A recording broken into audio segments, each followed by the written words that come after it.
And South Australians are likely to pay a high price as the federal government gets its budget back into the black. If the radical changes are adopted, there could be new state taxes to pay for the services the Commonwealth wants us to take over. The Productivity Commission report has the state government worried. I think this Audit Commission report is a very serious matter for concern for South Australia.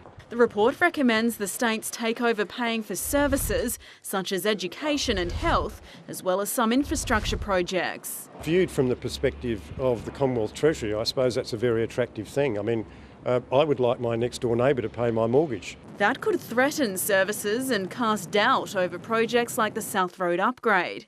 We have a number of proposals in front of the Commonwealth Government for partnerships in that infrastructure space. We'll just have to wait and see what they do.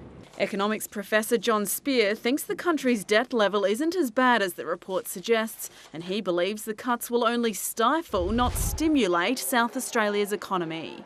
The tick up in unemployment recently to 7.1% means that nationally we're more vulnerable than a lot of other states. So any substantial reduction in public expenditure that flows through to South Australia will certainly harm South Australia's growth. South Australia's Treasurer agrees. If Tony Abbott wants to govern for all Australians and not just people on the eastern seaboard, he needs to look at those decisions he's going to take in the budget and make sure he doesn't hurt South Australia and the smaller states. I have to say, thus far, I don't hold out much hope. Kim Robertson joins us live from State Parliament. And Kim, that's not the only bad economic news for South Australians today.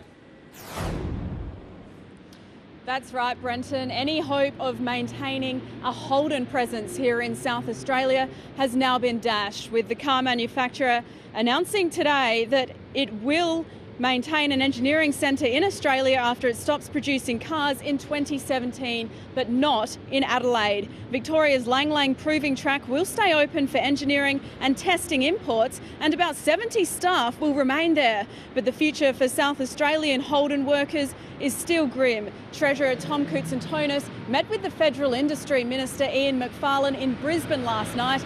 He made it clear to him that South Australia will only contribute to a $115 million national rescue package for the car industry if we receive half of it. Back to you.